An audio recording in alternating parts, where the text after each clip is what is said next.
evening. This is Monday, September 15th, 50 days until the 2008 presidential election. The clang of the opening bell at the New York Stock Exchange this morning might as well have been the ringing of the first proverbial 3 a.m. phone call of the presidential campaign. Our fifth story in the countdown, with an economy in crisis on hold, the Republican nominee all but calling, as did his chief economic advisor, former Senator Phil Gramm, anyone now complaining about or worried by the state of the nation's economy, a whiner. Directive number 1 from Senator McCain today: pay no attention to that economic crisis behind the curtain. In case you are concerned that the Dow dropped more than 500 points today, its biggest one-day loss since the September 11th attacks, or that Lehman Brothers is filing for bankruptcy because of huge losses on its mortgage holdings, or that soon after its purchase of Merrill Lynch, Bank of America might become the Bank of America, the only one left. Perhaps you can take solace in Senator McCain's reassurance that his first campaign event of the day, that the fundamentals of the economy are strong. You know that there's been tremendous turmoil in our financial markets and Wall Street, and people are frightened by these events. Our economy, I think, still, the fundamentals of our economy are strong, but these are very, very difficult times. McCain economic advisor Phil Gramm having said in July that the U.S. is facing only a mental recession and that the nation itself is a nation of whiners, often overshadowed since Denver, the Democratic running mate, seizing on those remarks today. America, meet Joe Biden again. Don't tell me that the woman I recently met in Missouri who worked for 13 years at the Chrysler minivan factory and then saw her job shipped up to Canada, don't tell me she's a whiner. Don't tell me that the engineer who saw his job shipped overseas because the company was taking a tax break overseas instead of having tax break to stay, don't tell me he's a whiner. These people worked hard. These people did everything they were supposed to do. These people are ready to work hard again. Our job is to give them jobs so they can work hard again. So if you're John McCain and your economic advisor thinks Americans are whiners, and you yourself have claimed this morning that the economy is still fundamentally strong, what do you do when that remark proves to be remarkably tone deaf? You try to blame the Obama campaign for it. No, I'm not kidding. At his afternoon stop in Orlando, Florida, Senator McCain attempting to claim that the, quote, fundamentals of the economy he had been talking about are American workers, and that by attacking his statement, Senator Obama was attacking American workers. The economic crisis is not the fault of the American people. And my opponents may disagree, but those fundamentals, the American worker and their innovation, their entrepreneurship, the small business, those are the fundamentals of America, and I think they're strong. Earlier tonight in Pueblo, Colorado, Senator Obama firing back. I think it's good that Senator McCain is celebrating the American worker today. But it would have been nice if over the last 26 years that he's been in Washington, that he actually stood up for them once in a while. It would have been nice if he didn't vote against the minimum wage 19 times. Or if he didn't vote to privatize Social Security and hand it over to Wall Street. Senator McCain, you can't run away from your words, and you can't run away from your record. When it comes to this economy, you've stood firmly with George Bush and a failed economic theory, and what you're offering the American people is more of the same. Turn now to Paul Krugman, op-ed columnist for the New York Times, professor of economics at Princeton University. Dr. Krugman, thank you for some of your time tonight. Hi there. The fundamentals of the U.S. economy, in saying he meant the American workers are the fundamentals of the economy, did Senator McCain reinforce his previous observation about himself that economics is not necessarily his strong suit?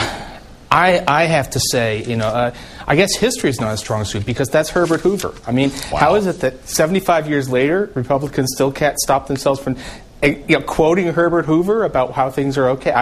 This was just stunning. I mean, it was, that looked ad-libbed. I mean, I think this is what he really believes. It's unbelievable. I was shocked. So he believes the economy is strong, and the Bush administration seems to be betting that the financial system can handle the collapse of Lehman Brothers and whatever is to follow without any intervention or any major intervention at this point. How? That's not quite right, actually, because what they're doing is they're actually throwing a lot of money at the financial system in general. Okay. I mean, there wasn't a specific... So actually, the taxpayers are being put on the hook. There's been a lot of moral hazard, as they say, being created. That's why the Dow fell only 500 points today, because there's a lot of money being pushed out that is ultimately taxpayer money. So when Governor Palin said today it was good to see that the government was not going to come in and spend any taxpayer money on Lehman Brothers, she was misinformed? Yeah, I mean, it wasn't Lehman, it was sort of what the left hand took away, the right hand pushed onto the roulette table. So it was, unfortunately, it's not true. I mean, we're seeing a socialization of risk. I'm not sure there's an alternative because the deregulation policies pushed us into this. But no, the risk is still being socialized. It's just they decided that Lehman was not going to be the place where they made the stand. The senator and the Republican campaign obviously selling themselves throughout the campaign as a break from the Bush administration on the subject of the economy and this sub-subject of gigantic, disastrous black holes opening up in the middle of the economy. Is McCain actually a difference from Bush? If he had said at any point, look, we need some regulation, we need some policing, if there was, I've actually been trying to see if I can come up with anyone sort of on the Republican side who has said anything about the housing bubble, who warned about subprime. I can't see it. The fact of the matter is what he says is, well, we're going to clean up Washington and then I'll clean up the markets. I don't understand. And the one connection, the one historical connection between Senator McCain and perhaps some of the things that set up the dominoes that seem to be falling in the economy right now, his formerly official economic advisor, now simply the guy who drafted his economic plan, Phil Gramm, the guy who coined this term about whiners in the nation and the mental recession.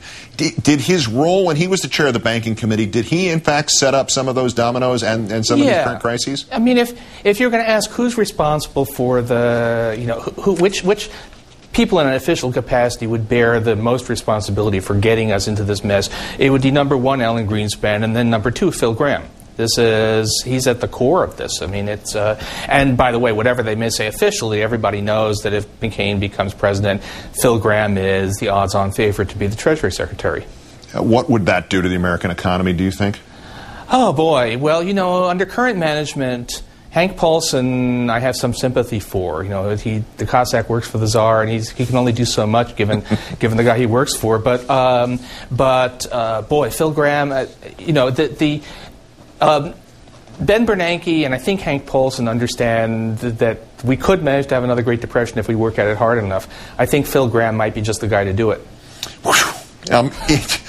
Continuing the Hoover analogy. That's if it's strong. But if it's necessary, so what if it's strong? The last point here, even in a McCain world, in that sort of bubble where nobody in Arizona gets to buy a Budweiser with the okay of the missus, is that economy strong?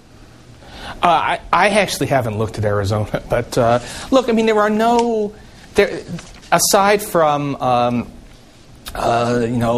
people selling oil and the repo trade, I think, is doing really, really well. That business is good these days. But no, I mean, this is an economy which, if this is not an economy in recession, then the problem is with our definition of recession. This is a lousy economy. Unemployment is spiking, industrial production way down, according to the figures released today, and the financial thing is everybody's really scared. Paul Krugman of the New York Times and Princeton University, as always, great thanks for your time and more especially your insight tonight, sir. Thank you. Thanks so much.